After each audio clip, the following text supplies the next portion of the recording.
Shane Copeland, I've been looking forward to talking to you for a while, as we were mentioning before we went live. Big fan of your work ever since I found you on Substack. And you write now the fantastic newsletter titled In Contrast. And I like it for so many reasons because you write on contrasting disciplines such as a disciplined life versus self indulgence.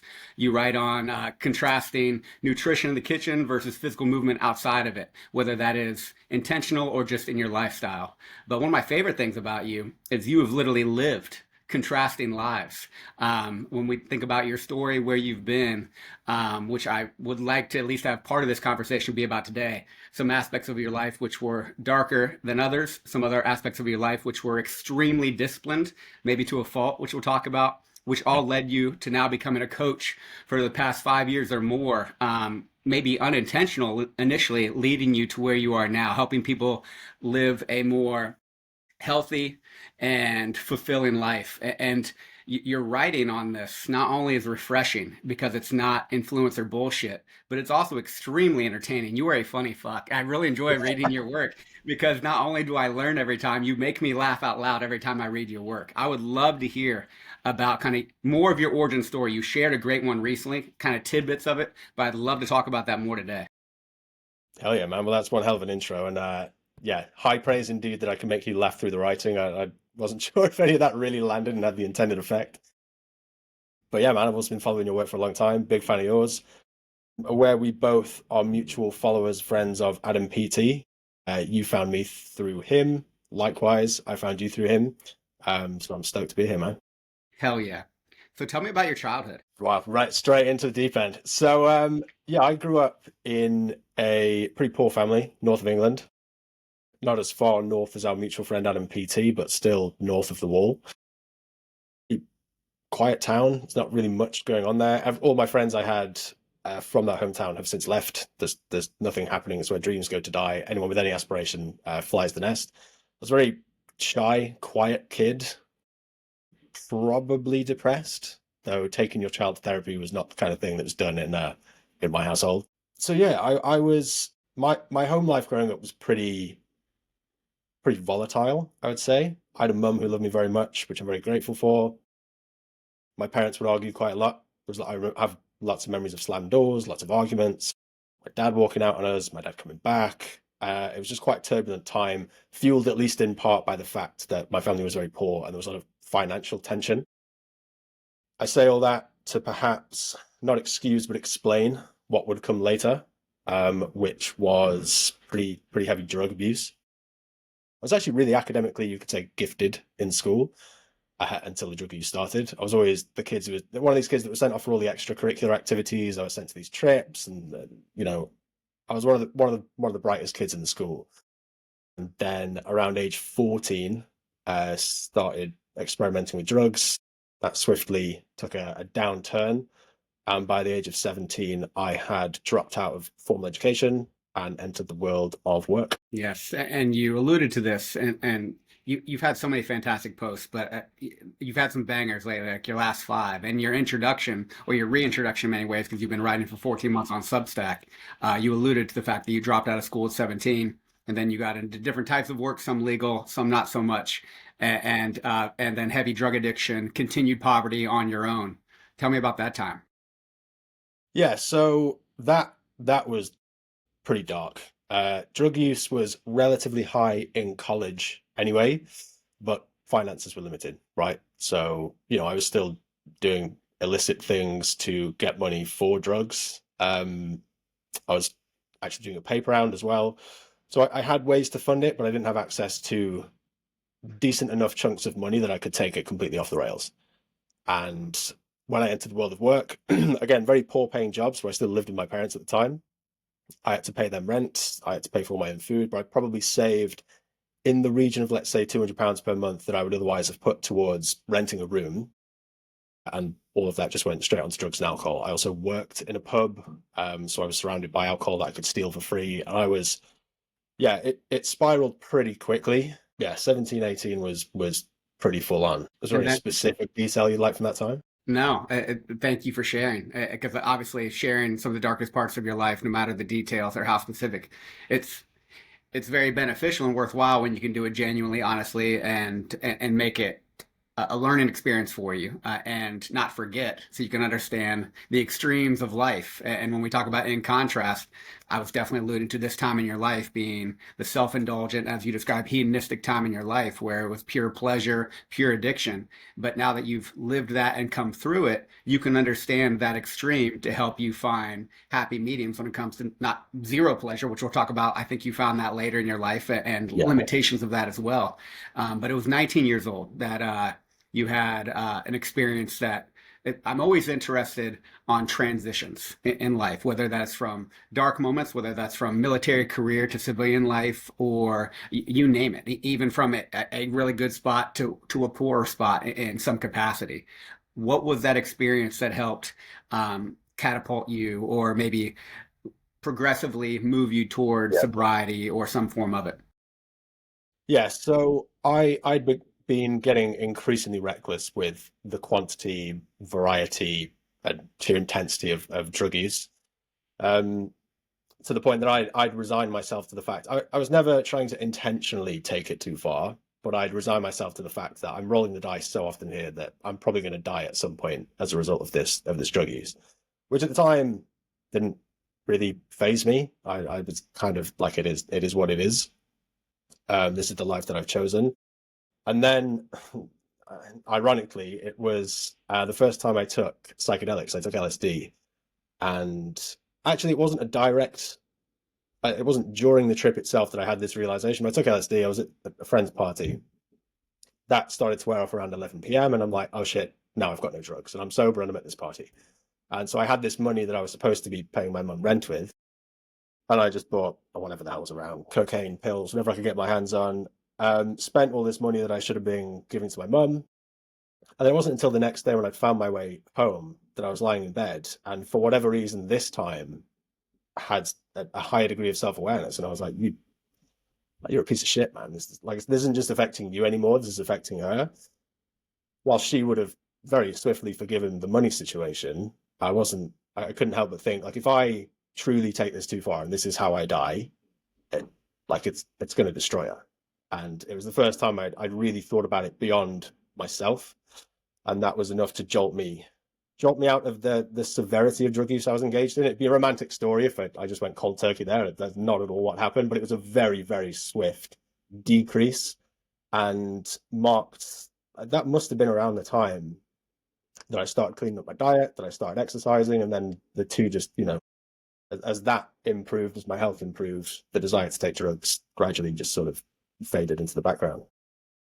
And I do love stories like that. Like you said, it could be really romantic. You quit cold turkey and then you progressively built healthy habits. But I'm always interested in never having been formally diagnosed an addict myself. I've definitely been through periods of my life where you could probably say I was functionally an alcoholic and never sought help. And through support systems and sheer luck, never had things too bad happen. I had a few waivers coming to the military and some of my own story. I always like thinking about, and I'm sure this is different for everybody, but the difference between addiction and bad habits. And Mm, I think that's a thin line for a lot of people. Without question, addiction is prevalent and real. And I don't have great definitions outside of myself for how I would differentiate those two. And I'm not sure I've never ever been addicted to anything myself, thankfully. But when I think about bad habits, it's very hard to just quit a bad habit, just mm. cold turkey done, without introducing new habits that make it much harder to continue that bad habit. So when you start dialing in your health and prioritizing fitness and thinking about eating better and maybe taking on adventures outside of your hometown, it gets hard to maintain the same systems that you had, the same relationships that contribute to your bad habits, because this is around the same time in your life, within a year or so, right, from 19 to 20 years old, that you decided to change your environment. Yeah, correct. And to your point, the other thing that I think is lacking for a lot of people when they're trying to change, as you're aware, when I started this Substack, I was largely writing around habit change, behavior change, more broadly, more generically, which I've moved away from for reasons we can probably get into. But yeah, one thing that would always stand out to me in clients and even people I just met in real life is that they keep flirting with this idea that they want to change their habits in one way, shape, or form. I call it operating from a vague sense of should. And there's no fucking reason. Like they don't actually have a clear reason for wanting to do this. And me externalizing that as, okay, I don't want to die of a drug overdose lest my mum spiral into despair. Or later, actually, my dietary intervention at the time was I went vegan, which gave me that sense of purpose at the time. Right? I was like, right, I'm doing something outside of myself. I'm not saying every habit needs to be to that extent, but if there's no underlying reason in place, I think people are just flirting with this idea of change all the time. That's a pretty damaging cycle people stay in for years. I like that. So you went full vegan. So you took on a Oh different man, philosophy yourself. I was one of the bad ones. I was the militant, obnoxious guy, constantly preaching the virtues. Yeah, man, 4 years I was vegan. So that was 20 to 24. I was probably 19 to 23-ish. Yeah, yeah, Gotcha. So you did that while you were traveling. yeah. I did it for the first. I'm trying to think when I start. Oh, I remember exactly when I started. Yeah, so I was when I was in Spain in the donkey sanctuary. I was vegan. When I was teaching English in Spain, I was vegan. And I ate meat for the first time when I came back to the UK to study my sports massage qualification. I was staying with my auntie. I've been having increasingly severe like symptoms that seem to be resulting from some kind of deficiency for quite a while. She raised her own chicken. She cooked up this chicken one day. She's like, "Do you want some?" I was like, "Fuck yeah!" And I've never looked back. You felt a lot better after having that Yeah, chicken. oh man, it was a risk of sounding hyperbolic. It was like a pretty magical experience to eat meat again for the first time. Well, let's go back to when you were 19, 20 years old. So you mentioned the donkey phase of your life, which is so fascinating. Yeah. What prompted you? I mean, you started working, you started getting jobs, you started cleaning up and adding new habits to your life. What inspired you to leave the UK and go to Spain? Boredom.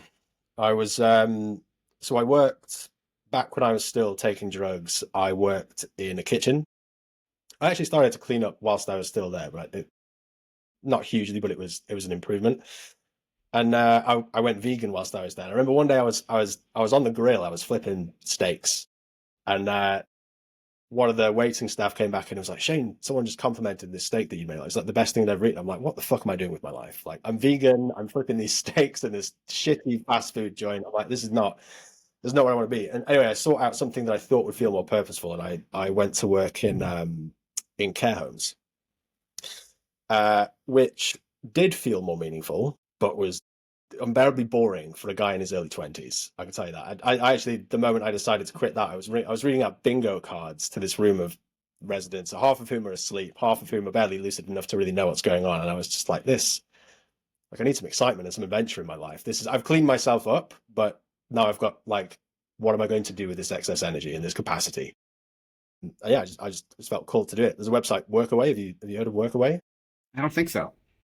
Workaway is a website that sets up volunteers and hosts. And basically the projects they're very prolific. They're all over the world. It can be anything from farm work to au pairing to anything like that. I just shortlisted a bunch. I think I only ended up with two actually. I reached out to both. One said we haven't got a spot. One said yes, and I just shipped off to this donkey sanctuary in Spain. I love it. And you were in Spain for how long? So in total, just under a year. So I did about 4 months at the donkey sanctuary. I flew out. I went to Granada. I had a friend at the time who lived with the hippies down in Granada. Then I came back up to Asturias for the donkey sanctuary. Then I went back down to the hippies for a little bit. Then I went and taught English in Zaragoza, which is in the north. Then I went back down to live with the hippies for a short time, and then I went back to the UK. I have to ask, what's a donkey sanctuary? And like, what's that like? It's oh my God, it's beautiful. It's just this little farm, like homestead, kind of small scale farm esque plot of land nestled in the valleys in Asturias, which is near the mountains. And they just take in old, abandoned, neglected donkeys. So it's pretty common in that part of the world. If you have an animal that you don't want to care for anymore, they'll just abandon them at the side of the road. And some organizations will come and drop these donkeys off specifically for the donkey sanctuary to take care of. Sometimes this woman will just go out and rescue them. But it was, she was affiliated with, I think there is an official donkey sanctuary or donkey charity in the UK, and they were somehow affiliated. But this was just this Dutch woman who had a love for donkeys and just flew out, used her savings, bought this place, and just ran it, just yeah, out of the kindness of her heart. People are amazing. Like what People are you get phenomenal. into and finding purpose in your life in whatever capacity that is, it's so interesting. And was so the sole purpose of sanctuary was to take care of the donkeys. Did people come to visit? Like I'm thinking like equestrian therapy that they do a lot in the United States. So they'll have a bunch of horses and you go there and you take care of them, you ride them, but it's therapeutic for people on top of for horses that may have been injured or something else prior. Very rare. It's mainly just there for the animals. So very occasionally they would have school visits. There was also a local couple, I think they were also Dutch, who basically did as part of the sort of Airbnb experience they had, or sorry, B&B experience they had, they would send their guests on this walk with these donkeys and they would just carry their food for them. So they're not overloaded with a bunch of stuff and they're very particular about it has to be within like 500 grams each side, but they would take the stronger donkeys out for that. And so two of the donkeys, I remember when I was there, got passed over to them. The other ones got, the ones they previously had were passed back to the sanctuary. But by and large, it was just for the animals. There was not really there was definitely no economic gain, and there wasn't really much in the way of a therapeutic dynamic at all. Was that experience therapeutic for you? Man, it was phenomenal. Yeah, it was really cool. I mean, I wasn't completely sober during that period. We'd have like a beer on the weekends or something, but it was the first time I was out socializing and meeting new people in that capacity without being like completely off my face. So it was really useful in that regard. And then traveling is just I don't know if you've done much traveling, man. It's just magic. Things just happen when you go out to travel. Definitely very therapeutic for me. That's why I joined the Navy. Many reasons I joined the Navy. I mean, definitely desire to serve, but also to see the world a bit. And I couldn't agree with you more. It requires a lot of energy and a lot of curiosity, a lot of open-mindedness, but a lot of stress too when you travel for whatever reason, whether that is for vacation or when you're moving. There's a lot of transitions, there's a lot of change, and that's just going to be a high metabolic cost on anybody, no matter how outgoing you are. But it can be so rewarding, and you can have so many learning experiences and transformative experiences if you are open to it. And it's very interesting being in the Navy now for 12 years, just talking to different people, and you can see aspects of personality that. And it's really just more mentality when it comes to moving across the world, settling in, and why some locations are liked more than others. But it really comes down to not the location, the person, and the Yeah. willingness to embrace the experience that is travel. And is this the first time that you had another great post recently about when did movement become a chore and just like the benefit of being outside and moving? Is this the first time that I mean, you were obviously working with your hands when you're at a bar or working a grill, but outdoors, manual labor for long periods of time was Donkey Sanctuary the first time for that? Um, yeah, it must have been. Yeah, aside from like my grandparents asking me to trim their hedge or something when I was a young kid, but yeah, that would have been the first introduction to outdoor physical labor. Yeah. Awesome.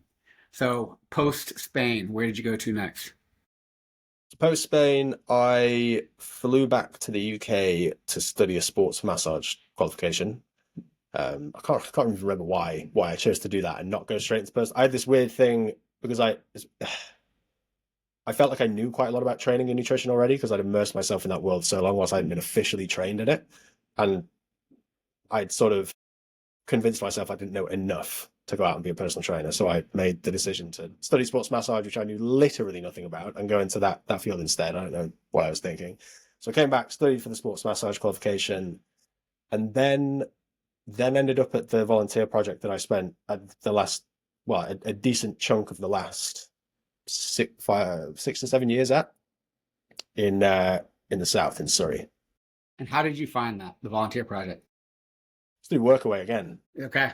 I was kind of again another fork in the road.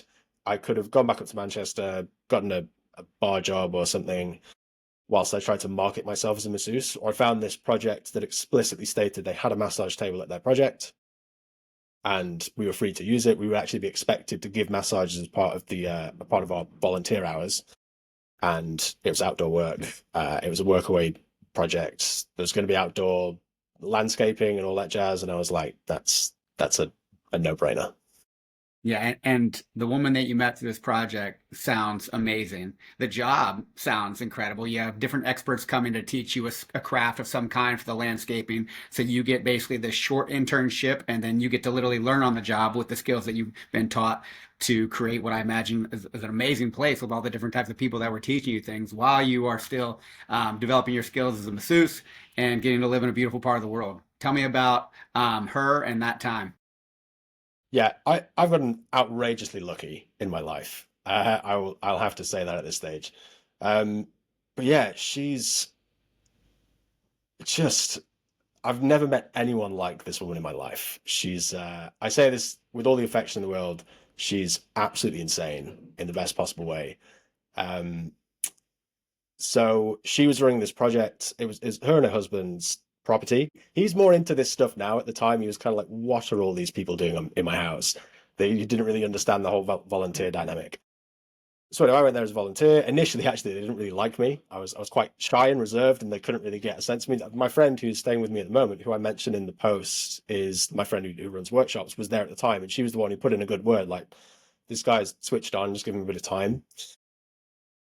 And then pretty swiftly, she was like, she offered me a paid position with this unique setup. And I think kind of just, I don't know if she, I think she had one other person doing this for her in the past, but she just wanted someone who was stupid enough to say yes. It's such a bizarre dynamic, I think. And I stepped up to the challenge. So, yeah, as you described, as I outlined in that post, basically, she was she was renovating this garden to become like a permaculture project. So it was essentially barren, and she had all these crazy ideas for how to spruce up this garden and implement all these permaculture projects. She'd get volunteers in from all over the world, but she would get locals in, carpenters, groundsmen, tree surgeons, etc., and would kind of not explicitly tell them this was the setup at first. They would do. She would kind of pull this card out after the fact. It was a bit of a sly one, but she'd essentially get them to come in and start any project with me, teach me the ropes, help me understand exactly what was happening, and then she's like, "Right, cool. I don't need you anymore. He's going to finish this on his own." And it was yeah, it was wild, man. A very unique setup, not really something you can actively seek out. It's pretty random. I met some amazing characters during that time and picked up some really valuable skills in a very short amount of time. I got to bypass all the bullshit of doing like a 2 year apprenticeship in carpentry. I just got the crash course in the essentials, in groundskeeping and yeah, all that stuff. No better way to learn than OJT, on the job training. And to Anyway, get that yeah, and then yeah. to be left to your vices to figure it out after how long you were taught it. I mean, like you said, crash course. How cool. Like you said, you couldn't intentionally seek that out. That's a lot of luck, but at the same time, just amazing to take that on because you have to be pretty willing to get out of your comfort zone to even put yourself in that situation to have such luck. So a lot of luck does come from your own willingness to step outside of your comfort zone, which you did there. The workshops. So you have a great picture of you and her in ice baths that I imagine is on her patio. Is this your friend running a workshop? The Yeah, so that was actually no, that was actually over in Greece. oh, okay. So in an island, Zakynthos or Zante is the other name for it, I think. Well, she was asked to go out there a couple of times. I've been out there a couple of times with her. Um, yeah, I initially just participated in a few of her workshops. We met each other and we both were. Do you know Wim Hof? I'm sure you know Oh Wim yeah. Hof. Oh yeah. Yeah, yeah. So she was an instructor in the Wim Hof method. I'd been doing that since I actually met a guy at the Donkey Sanctuary who introduced me to the. I was doing it before then, but he gave me access to his online course. Anyway, she was an instructor in that method. We used to do the breathing and hopping ice cold water together. She was like, "Oh, I run these workshops. Do you want to come get involved?" I was like, "Fuck yeah!" And then just she asked me to assist her in some of them. One of them included this members club over in Spain, Pelagoni, where they would just cover all our expenses, give us the way the club worked is you would have a card with credit rather than using cash, and they just gave us a card with a bunch of credit on it. They're like, yeah, just come shoot shit, do a couple of workshops, and enjoy. So that's where that photo is from. Oh, cool. Yeah. They're Wow. Funny, so lucky. funny story with Wim Hof. So as a kid, I don't remember where I got this mental state shit from. I've been saying things are mental states for a long time. I would love to know the origin of where I got that from. I mean, I watch Rocky say no pain and stuff, but somebody had to have said mental state that really stuck with me. But I would say things like pain is a mental state or being cold is a mental state. And I started saying being cold is a mental state until hypothermia. And then I found Wim Hof sometime in my 20s. And I was like, well, that's not true anymore, especially when he taught it to other people. So now I would say being cold is a mental state until frostbite. I don't think he has reversed frostbite yet. But yeah, Wim Hof, talk about like capacities that we have in the human condition that are Yeah. either just untapped, devolved, or just somewhere within us that we can resurface. Now, it's not like you can just will that with your mind if you've never had an exposure whatsoever, but for sure with progressive training and intention over time, you can systematically get to capacities that allowed our ancestors to walk across ice channels and live in the middle of the forest in sub-zero temperatures. It's pretty amazing when you think of some of these outliers of our recent history that can show us what we're capable of. And Wim Hof is without question one of those people. Yeah, he's a wild human being. But yeah, Absolutely. back to your point, it's incredible. You know, I got to participate in these workshops. I've seen dozens and dozens of people go through this process, and my friend's great at orchestrating these workshops in a very particular way. You have a group of people who, at the very start of these workshops, if you threw them in an ice bath, they'd be out there in like 2 seconds. But through the progressive, through the various breathing drills, but also through introducing them to mental frameworks to think about their experience whilst they're in there, all these people are getting in for 2-3 minutes at a time, and yeah, like you say, it's a mental state. There's stuff even the average person can tap into pretty swiftly if they're shown the correct techniques. 100%. Love it. So let's go back. So you met her, and that kind of led you to where you are today. So these experiences, coaching, but some of your previous experiences and the wisdom you have personally now that you're starting to share with others come from living the extremes of life. So we talked about the dark times in your late teens when it comes to addiction, poverty, and self-indulgence. You went full vegan. You started getting into fitness, and the full vegan is just an example of really extreme dietary change and trying to take on things that maybe didn't align with your true values or what was best for you. I'm interested in the physicality. Did you not only go full vegan but full fitness freak when it came to like Oh influencer yeah, type man. workouts? And what were you doing at that time when you first went extreme discipline? Yes. Yeah, so the veganism, eventually the most extreme thing I did 9 months of raw vegan, which is just a stupid thing to do. In terms of physicality, yeah, I distinctly remember at the time I swung completely in the other direction. So I was working in care homes at the time. I was working anywhere from sort of 12 to 14-hour shifts. I was 100% committed to cooking all of my own meals at home. So if you factor in the commute, the work days, working out on top of that, and then probably an hour's worth of meal prep every day, and the fact I would get into bed anxious about the fact if I don't get to sleep right now, I'm not going to have enough sleep for this workout. I was averaging about 5 hours sleep per night, and I would still get up and work out 6 days a week. Listen, of course, you make progress in the beginning because it's newbie gains. Past a certain point, I don't think I really got stronger for about 6 months or so, but I was just like, I cannot not do this. And I would just get out of bed, I would fucking send it like 5 a.m., ice cold outside in the depths of winter. And I just go and do a calisthenics workout in the nearby park. And I was just too committed. Did you crash, or what caused you to start dialing back? So actually, funnily enough, I didn't crash from the unsustainable nature of the working out itself. I just made the call that I'm onto something with this health thing. I've lived in such an abysmal state for so long. I really, really just like this is the thing I feel like I can control. I want to maximize this. And so I went to my manager. I was like, I'm gonna have to quit this job. I can't. It's not aligned.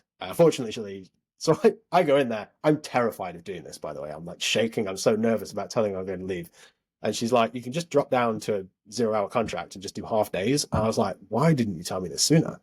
Um, so that's what I did. I was unwilling to sacrifice the fitness and the health side of things, and so I changed the job situation to accommodate what I was doing. And then working less hours, getting more sleep, it Yeah. actually allowed you better recovery. And then I would imagine gains that started actually coming, and maybe like what happened around that time.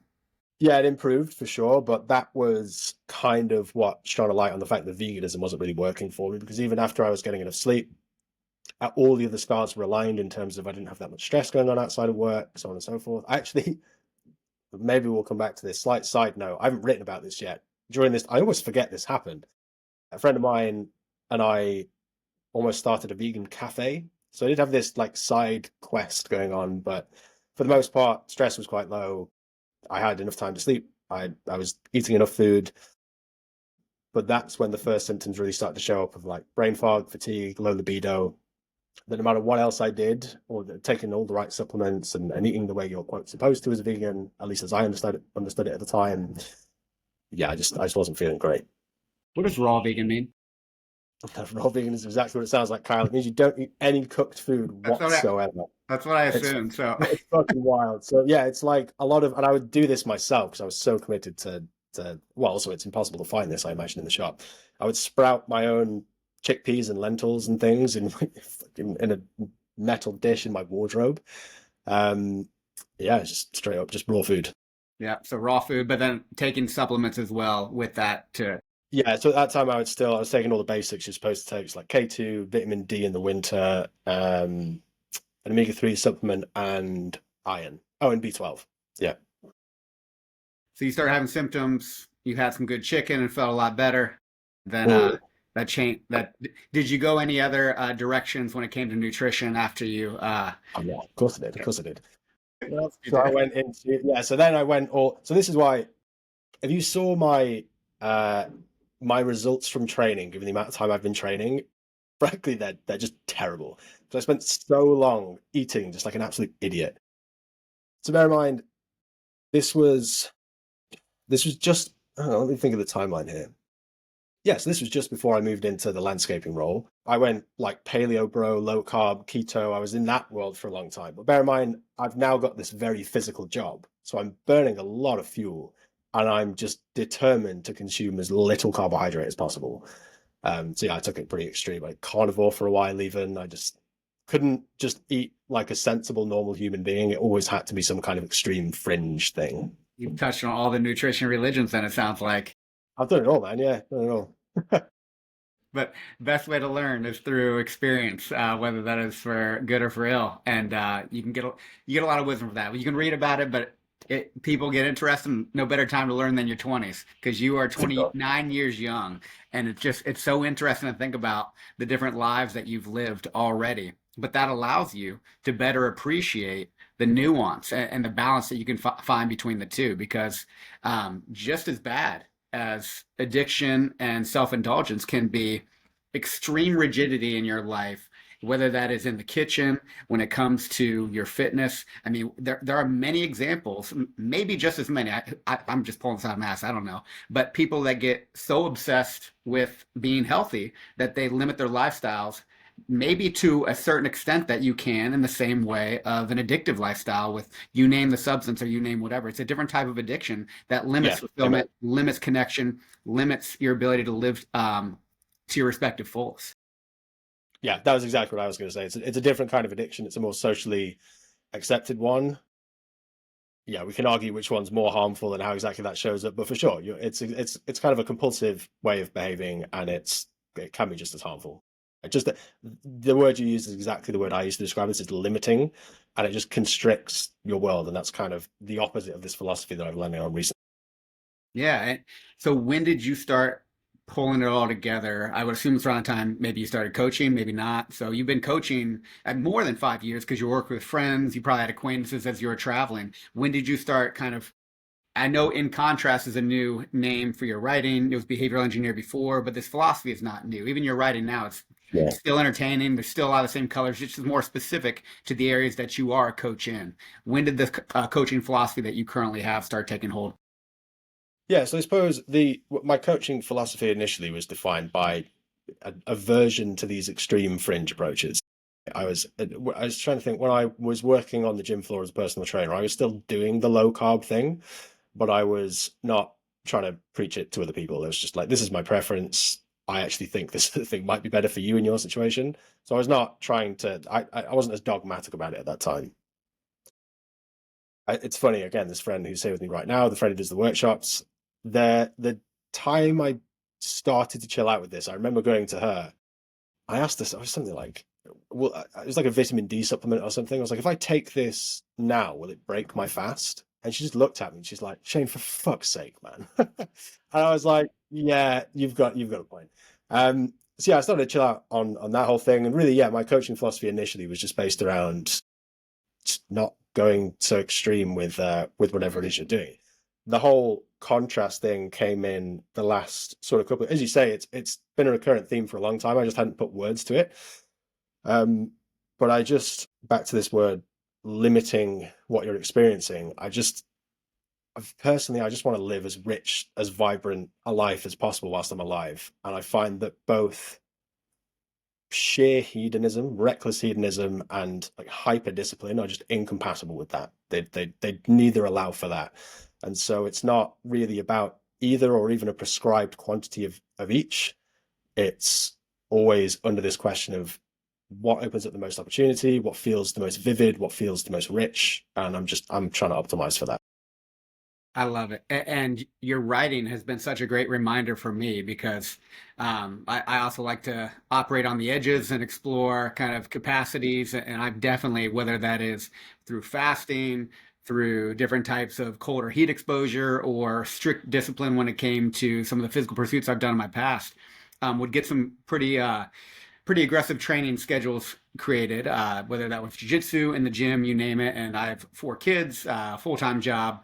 Um, and when you try to get it all in, for again a great intention, a great pursuit on the, just like an outside perspective, um, I could like I remember one time I did a 3 day water only fast, and my wife told me like it's pretty obvious you were fasting because I was just short tempered and had a Yeah. poor attitude. And like, what the fuck am I doing? If like I'm becoming some asshole, or it's taking me away from my why behind all this in the first place, which is being the best father and husband that I can be. If I'm being an asshole dad, to the extent that I was, what am I doing? If I can't do these pursuits with a good attitude and still show up in the things that matter most for me, I probably need to dial back or change how I'm Yeah. going about them. And your writing has been a reminder of that since I found you, because yeah, it's such a limiting experience when you care so much about even what is perceptually a beneficial pursuit.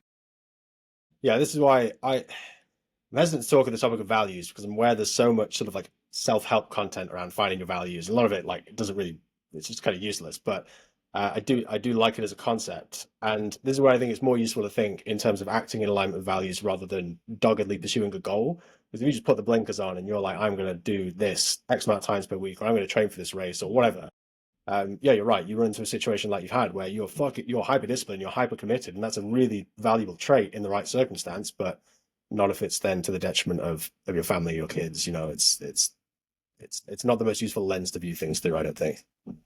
Yeah, values, like any concept, can get shit on, rightfully so. And but there's also a lot of benefit to it based on how you look at them, how you use them, and the why behind them. Because I don't believe there's a wrong value to have out there based on where you are in life, the support systems you have, whether you're married, a parent. You name your values, I don't care what they are, but like now we have a starting point because all it shows is something that you care about. And now let's peel back why you care about it, how your actions are aligning with that, and is it virtuous outside of yourself in any capacity to not only make yourself better, but others or the world around you. Like you talk about it, if you value donkeys and their well-being, you can actually live an incredible life and not only Yeah. make their lives better, but the world better. And then you have volunteer programs around it. There is no wrong thing to value, but how you go about that can really open up opportunities for more honest reflection. But it takes digging, and that's an uncomfortable process to be honest with yourself, even just to think about the values in the first place, but then to start asking yourself, well, how much am I aligning with them? And I like thinking about it. Great that you write them down and know them, but if you are not genuinely thinking about your actions, how it aligns to them, that internal conflict, like sure, you can tell yourself anything here, but your soul will always know. So the values are what your soul says. And now it sounds more cliche, but a lot of people experience angst and they'll tell themselves lies, but you're still feeling it in here Yeah. because whatever that is, or our conscious, or whatever that is, there's a lot that come from not being honest with yourself and the lies that we can tell ourselves over time. Uh, yeah, very, very relevant to the experience I had in leaving the company I was working for recently. Yeah, an old mentor of mine had a quote. I'm sure this is a relatively famous quote, and I'm sure I'm going to butcher it, but it's something to the effect of values are just stated preferences until tested, right? Um, and growing up, I had always said, which is very easy to do when you've got no money, I'm never going to do something that doesn't feel morally right for me just for a bigger paycheck. And whilst I'd say what I was doing in this job didn't feel like it wasn't anything shady or illegal or morally abhorrent, but there were elements of the way the business was being run that I would not personally run a business that way. Um, Meanwhile, I'm getting this paycheck that is just mouth-watering to my younger self, and it, weighed on me for a while. It's probably a good 3 to 6 months. I felt that angst, I felt that tension, and I couldn't quite put words to it. And then eventually I realized that's exactly what's going on. Like some value here of mine is not, I'm not aligned with this. I'm gonna have to make the call to bounce from this company. And that takes a lot of courage because you can imagine, and understandably so, based on circumstance, people settle into that. They accept that and they try to work within it. And maybe you can also shift about how you go about things within things that you cannot control. But when you walk away to align with what is screaming inside of you, man, it opens up opportunities you could have never imagined, even if it is scary at first and there's unknowns on that other side. And that doesn't mean everyone should quit their jobs if it doesn't truly align with their values in every way, but you can really change the how and the why within whatever the what is. But then sometimes the what can be other opportunities through windows that you're not sure that are on the other side. And by the Yeah, way, I'm quite fortunate with the. sorry, go ahead. Yeah, go on. Sorry. I was going to say, you deliver that quote very well. It's funny. I do a quote reflection every morning. I suck at regurgitating quotes verbatim. So I love quotes and I have like the concepts and the semblances of what they are in my head. But when I get asked who said this or what, I butcher it every time. So that sounded great. Well, I'm glad that was presumably close enough. What was I about to say? I forgot what you just said. So the what on the other side of a window that you're not sure of. So Yeah, I was just going to say I'm quite fortunate that my tolerance for uncertainty and instability based on my previous life experience is just very high, and so I'm more able to take those sort of risks, I think, than the average person. And obviously, I don't have kids, we don't have a house, we don't have a mortgage. Like I'm able to make these kind of decisions pretty. There's very minimal consequence, right? but it gives you a lot of credibility when you think about what you've done in the past 10 years, honestly, since you changed your life for where you were. And my goodness, have you lived fully in 10 years? And not only through the experiences that you've had, but the wisdom that you've gained through the different extremes of life and what it can offer through travel, through the choices that you were making, leading to you to where you are now. And I'm curious, you mentioned that you're married. When did you meet your wife? Yeah, so I met my wife, and my entire life has been based around Workaway. So it was the project I was at with a very eccentric lady in that weird setup where I was being matched up with various experts. Um, she came as a volunteer probably about 1 year into me being there or something. I can't remember the exact timeline. Maybe a bit less. Anyway, she came as a volunteer. We actually didn't really like each other at first. She thought she couldn't really understand what I was saying. Her English wasn't very good. I had a very thick northern accent at the time, and just I've got muscles, I've got blonde hair, stereotype. She's like, oh, this guy's just an idiot. I just found her a little bit abrasive. She's Southern European, so she's a little bit more outspoken than us Brits. And I was actually due to fly out to Canada to work for the host's father, doing a similar sort of thing. But the flight got cancelled about 9 days before due to the first lockdown, the COVID restrictions. And so we kind of just got stuck together. And so we always tell the story as a really unromantic situation. Like we didn't particularly like each other. We kind of just got stuck together. And then after spending enough time together, we formed a relationship. And yeah, 5, 6 years later, here we still are. And we got married in, I think, May of this year. Beautiful. Congratulations. That's awesome. And Yeah, it is romantic in a way because the world was bringing you together. You weren't seeking each other out. It was right in front of you. You didn't know it. And it's so interesting where life can lead us. Again, if we're open-minded and willing to step outside of our comfort zone, which you have done time and time again, leading you to where you are now. Coming back to your coaching. So you are specifically honing in on improving nutrition and increasing physical fitness in a more moderate, nuanced, and less extreme method that you'll probably find in many places online. You are not an influencer in any way, but you also are an influencer. So I have my friends tell me like, well, you are an influencer, but it's not the same kind of influence that maybe you're spitting out there. And I like that because the word influencer has that connotation with it. But the stereotypical influencer, you won't find that in your content whatsoever. I love the nuance that you can write on and the respect that you have because of your own experience on the extremes. When you work with clients and they're starting out, where are you finding some like the general, of course, you're not going to give specific programs or anything, but the general themes that you find with people who are trying to improve in either or both, some big opportunities for consideration? Sorry, are you asking like biggest levers to pull for people who are considering addressing those areas? Yes, sir. Yeah, it's it's funny, right? This is part of the reason I've veered. Well, part of the reason is I just find it more fun to write, but part of the reason I've veered into a little bit more philosophical leaning with my writing is there's nothing that exceptional that hasn't been there's nothing that hasn't been talked about 1,000 times before with training and nutrition, right? It's like eat mostly whole foods, try and avoid develop awareness of any sort of emotionally driven eating patterns. Get enough protein, food, work out carbs, don't go super low fat, workouts, like really whatever you fancy doing, just train hard, train consistently, keep it simple. There's really nothing that exceptional about what I'm doing. I'm just trying to deliver the content in a way that resonates with people at perhaps more of a philosophical level and not just saying this is what you should eat, this is how you should move. Like really honing in on the reason that we're doing this, and it's to enhance capacity to explore the rest of life, right? I view health. I'm writing an article on this at the moment. I'm doing a poor job of it, but I'm trying my best. This idea that people are constantly pursuing health as a goal, time and time and again. Like New Year's resolutions are coming up soon, right? People hone in on this. It's like a thing to achieve, and it becomes this cyclical event where they try, they fail, they try, they fail, they try, they fail. And for me, health is not this end goal. Like this is the start line, right? You get this foundation in place, and so many opportunities open up elsewhere. You're going to show up better in your relationships. Maybe you finally got the energy and the drive to pursue a new career, whatever the fuck it is. But this is the baseline, and it's opening up capacity elsewhere. We don't want to overcomplicate this because this, ideally, yeah, you can explore different training modalities and play around with your diet out of interest, but by and large, you just fade into the background. It should become automatic, and then life is there to be lived. For me, working with a client, I want it to be a focused container where we're putting a disproportionate amount of focus on this, and then it kind of just fades into the background. It just becomes part of what you do, and then you go off and do whatever other exciting, adventurous things you want to do with that enhanced capacity. Beautiful. And you've had several posts, one in particular I'm thinking about, where you talked about kind of different colors for events, red, amber, and green, I believe were the Mm. colors.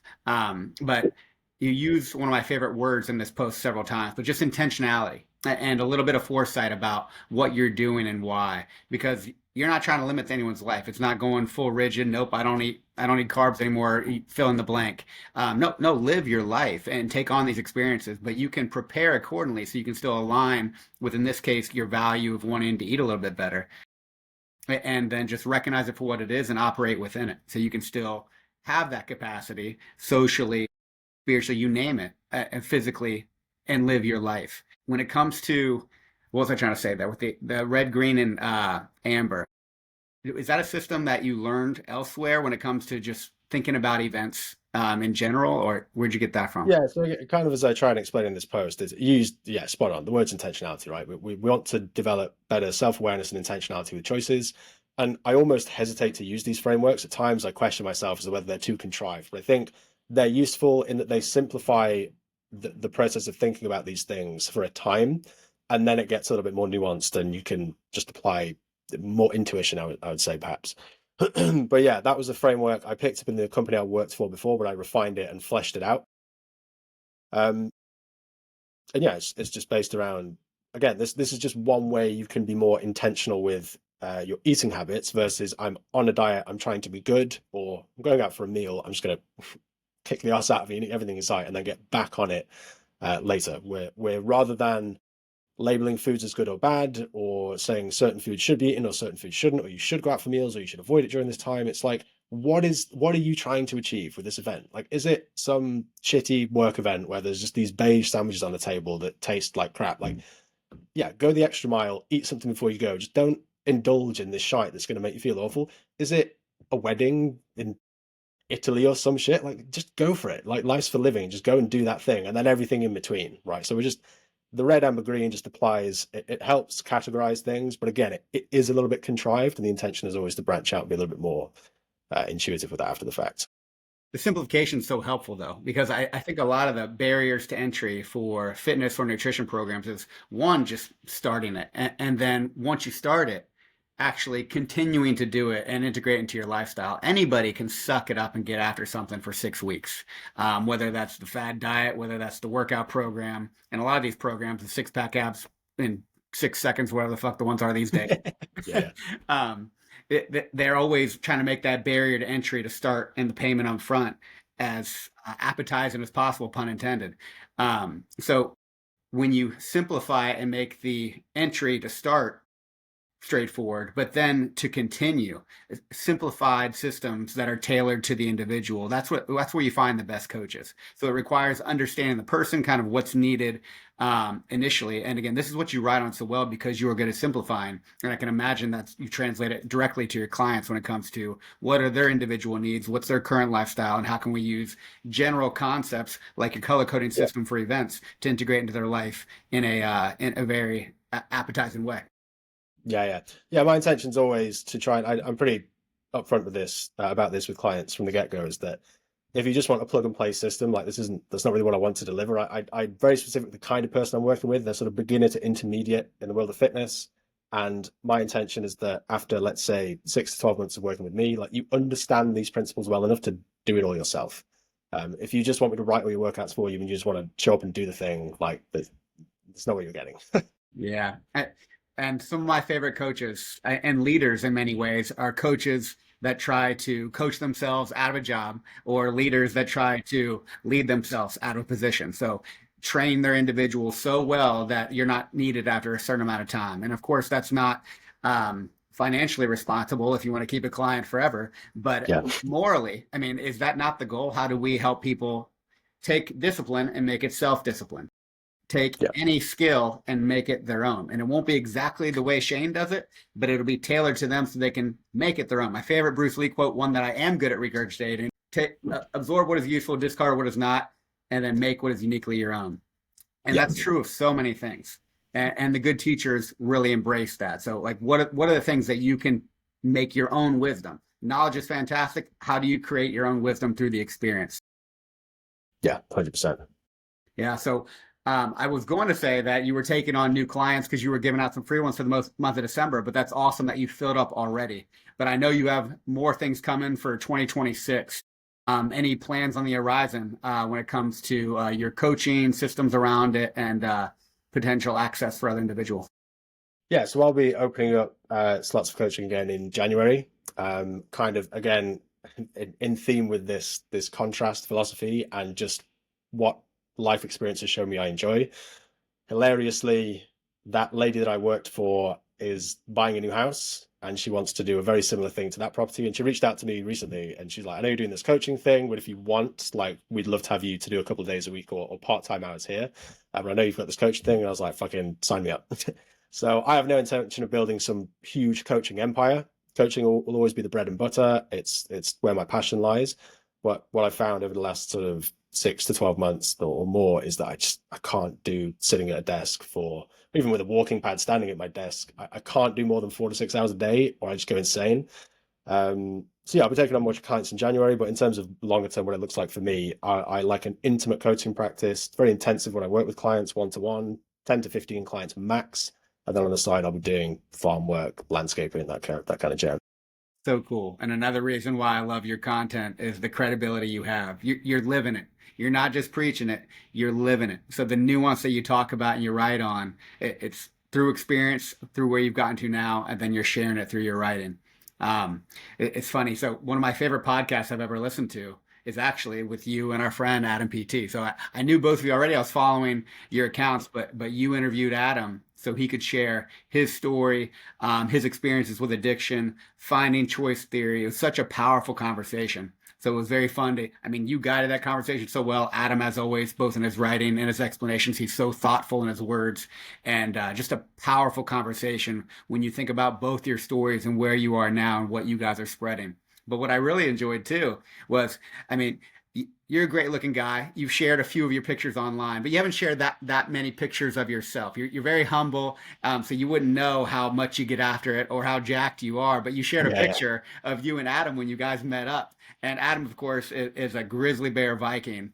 And then you're right next to him. I think it said something like a bear and a twink meet in a bar, which is hilarious. Hilarious.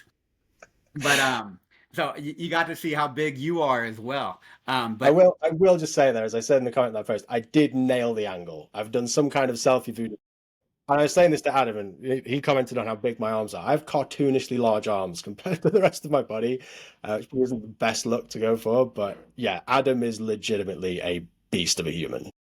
yes, he is, and it's funny, which I'll tell him. Hopefully, we'll do a podcast ourselves one day. But I found him initially. It was a video. I knew nothing about his story. Had not read one post. It was a note that he made, and it was him using a stack of tires, like he was in a prison But yeah, backyard. A stack of tires as a punching bag, and just getting after it. I was like, this is kind of the kind of person I would like to follow. Followed him, and then it became a friendship. It's individuals like you and Adam that make Substack just so incredible. Like it's so much fun to engage with readers. But man, when it comes to a reader and engaging with other writers and hearing their stories and the wisdom that they're putting out there, it's why it's my favorite platform. I appreciate you, brother. I love what you're sharing. And we'll definitely have to put work away and the link to it in the post today because I think other people want to change their lives and maybe they'll seek out some opportunities through what's been plugged now 3 or 4 times. I could not recommend it. Yeah, I could not recommend it highly enough. Yeah, thanks for having me, man. It's been an absolute pleasure. I will just say one final thing. My secret hope, I know you've invited Adam on, is that having seen me on here, he will finally make the jump and hop on and do a podcast with you as well, because that is one I would love to see. Let's go, Adam. Come on, Adam. Step up. Now's the time.